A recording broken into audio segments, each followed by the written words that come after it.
You mentioned that they have a tendency to be litigious, and I'm curious when that happens, what is the face? Is it just a law firm, some ambiguous law firm? Because I, I would doubt that the head of Black Axe would reveal himself, but B, be the face of a lawsuit. So is it just nondescript law firms? How are they going about this?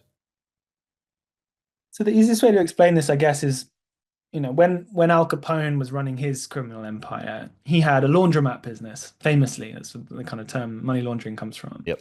And so if anyone asked him when he was walking around publicly, "What do you do?" He'd say, "Oh, I'm a businessman." Yeah. Technically Um, correct. Technically correct. Um, so uh, Black Axe register businesses, charities, legally in multiple countries. Um, and they often have similar names. They often have names that link back to the origins of the organization. So, in the kind of ideology, the mystical ideology of becoming an IA Axeman, there's this kind of sense of paradise, like the ultimate goal of achieving kind of their empowerment is called Uhuru. And so there are a lot of charities called the Uhuru Foundation. Similarly, when it started, the Black Axe was called the Neo-Black Movement of Africa. So you'll find, and you can just search it on Facebook, many groups and organizations called the Neo-Black Movement of Africa or MBM. And these groups will often be the ones, you know, filing lawsuits and things. So there was a famous case in Italy where the Neo-Black Movement of Africa, as an organization, sued the Italian police over arresting members of the Neo-Black Movement of Africa as an organization, claiming that just being a member doesn't make you a criminal. Hmm. And Italy was having to use its kind of organized crime anti-mafia legislation to prosecute these guys. And I think in that case, I think the Italians actually lost because these guys had created such an amazing kind of corporate infrastructure that it was actually very hard to prove that anyone in the Neo-Black Movement of Africa, entity or non-profit in Italy was directly engaged in crime. What we found in our data, which is pretty damning in terms of this stuff, was a directive from the former head of Black Axe to all heads of zones. They called their kind of geographical regions zones, all heads of zones saying, uh, establish NGOs in all of your respective no zones in order to assist with your, um, I can't remember the exact word used, but effectively in order to assist with your criminal activity in that area. Hmm. I think they used the word extortion from the local people. And so it was a centralized kind of vision and directive to go and create these different corporations all over the place.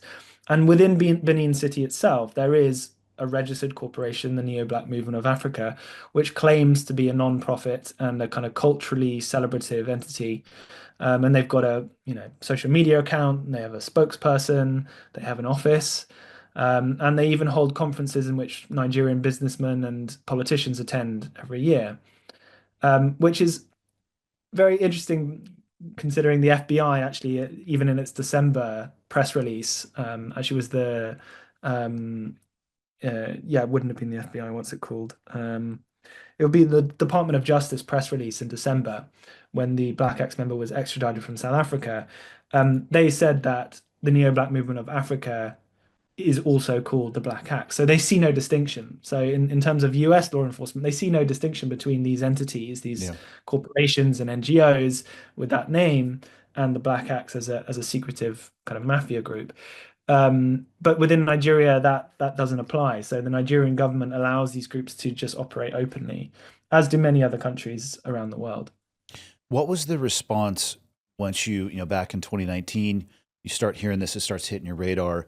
Was there a response from this organization as journalists started trying to go upstream and dig into this and reveal more? Well, it was quite extraordinary when we published all the data on the BBC. It made it had a huge amount of engagement on the platforms, but there was a complete silence in the Nigerian press. No one touched it, and we had included in the data the evidence that showed directly that a number of Nigerian politicians were involved in multi-million-dollar fraud, and it wasn't even mentioned. Not a single newspaper covered it. Well, because they'd probably cut their heads off. Well, I mean, your words, not mine, but Yeah. that's the impression I got from my colleagues on the ground. Well, But it showed, easier to have physical consequences in Nigeria than somebody reporting from afar. But I'm curious though, sure. did you get any reach out, if you will? Yeah, we were warned that people were scouting for, particularly my colleague who's Nigerian, Yeah. who worked with us on my Peter Mac job. There's a sense, I think, we saw in a bit of the social media comments that he was a sort of traitor as a Nigerian national to be exposing this organization whose ideology is kind of quite anti-Western in its sort of sentiment. Peter was kind of seen as a bit of a traitor, and we were warned by one of our sources, who's a former member of Black Axe, that we should avoid the office in London. So we didn't go to the BBC office for a number of months.